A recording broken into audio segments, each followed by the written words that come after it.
Well, I had someone tell me my videos were too dark, so I'm filming this one outside today. So I hope that's not a problem. Hopefully it's not. The wind doesn't blow up the sound. But anyway, today I'm going to talk about some tips for one-handed solving with Petrus method. Although I have switched to using CFOP for two-handed solving, I still really like Petrus for one-handed. Just because I don't feel like learning all the OLLs one-handed. It's more of like me just being lazy. But anyway, I think Petrus could still be really fast for one-handed solving. So here's just some tips. For your first block, I really recommend using simple stuff. Don't try to do really elaborate turns. Avoid F moves as much as you can, because they I don't know, I'm really bad at F moves. I do them with my thumb, and they just slow me down a lot. So just keep it simple. So what I would do, like, I'm not going to do walkthroughs, but I would pair these up like that, and now I could do a nice LUL here. Actually, I'm going to do this. I'm going to do that to line these up with this edge, and now this is lined up with that. So I build everything on the left because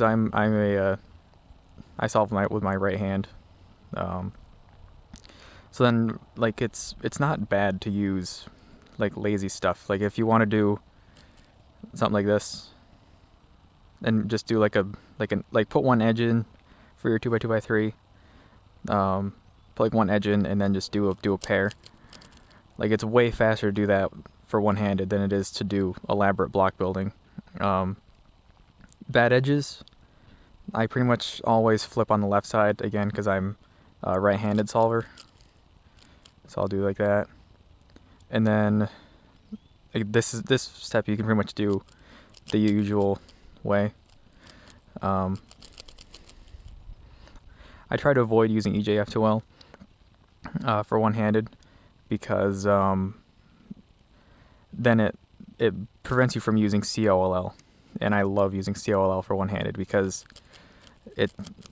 it's not any slower than regular OLL, really, but it makes your PLL so much quicker, and it gives you a 1 in 12 chance of just skipping PLL altogether.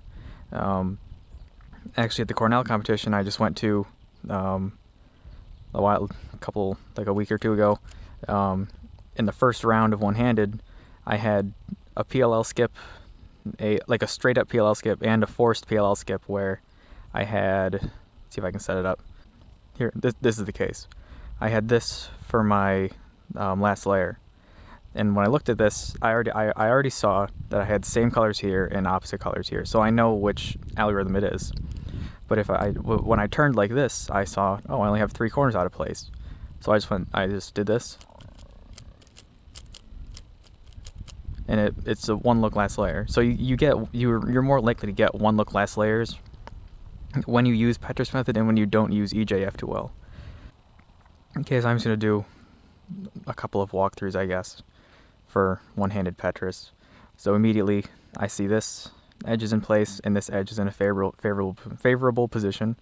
So now I look for the corner and the other edge. So here's the corner, here's the other edge. I'm not really liking the position of this edge, so I'm just going to ignore that. And I see I have another good edge right here, so I'm going to check that out.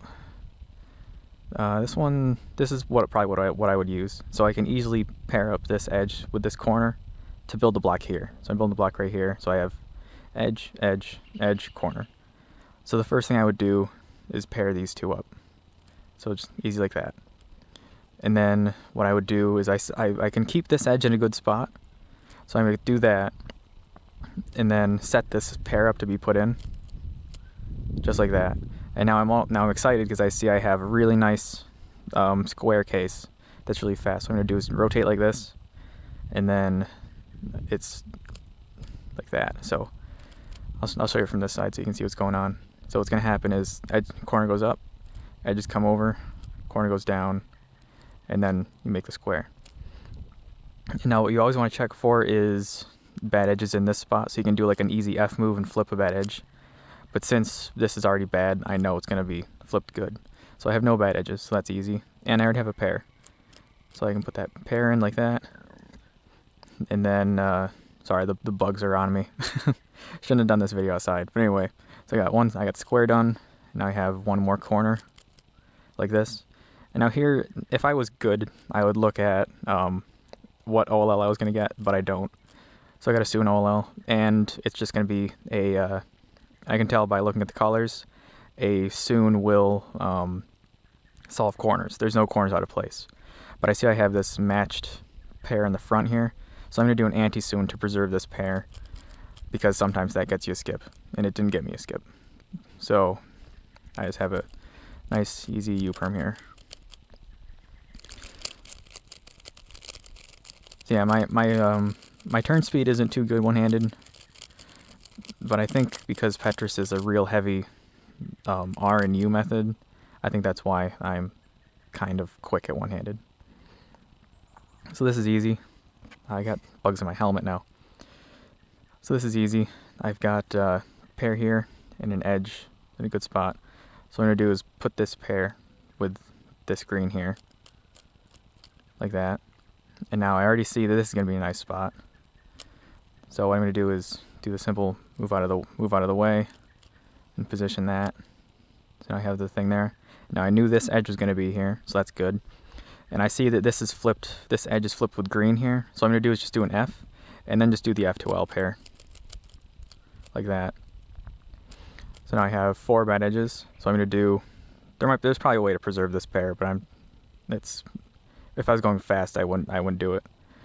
So what I would do is an L, F2, and R, L2 like that. So this pair is kind of a pain to do, unless I want to do EJ F2L. Actually, you know what? I'll do that pair. So I'm going to go like this to set up the edge in a nice spot. Like that.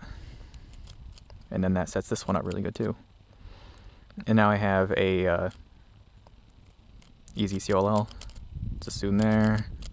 Soon there. Now I have a U-perm. And that's that. I'll do one more.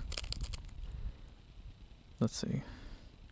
So I like the position of these 2 edges. Anything on white, that's good. Yeah, white's actually better. So what I'm going to do is use this, and this. So the first thing I'm going to do is line these up with this edge. So I'm going to go like that. And now I can set this up here. And that would have been all done during inspection. I would have known that. And during one-handed, since I turn slower, I tend to see more quicker stuff. So while I was doing that, I saw this edge and this edge were in a good spot. So I looked for their corner, and it's right here. So that's a nice, really quick, expansion there. So now what I'm going to do is these 2 bad edges. So I'm just going to, whenever I get bad edges on the right like this, I'm just going to rotate it like this and flip them and rotate back. So now the easiest pair, I think, is this pair, like that. So now I have this one more pair here. Now here's where, if I was good, I would look for OLLs to skip, or for, like to force a better OLL. But this happens to be a case I really like.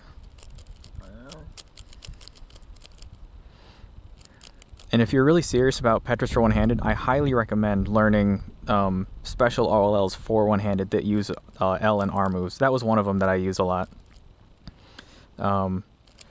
Because having good COLL for one-handed Petrus is really crucial to having good times, because you're going to use a lot of time rotating during your F2L, doing cube rotations.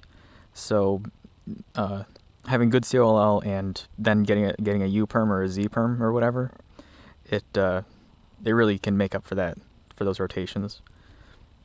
So to sum things up, Petrus is a good one-handed method, in my opinion, as long as you don't use EJ-F2L and you're good with COLLs and you know a couple of one-look class layers.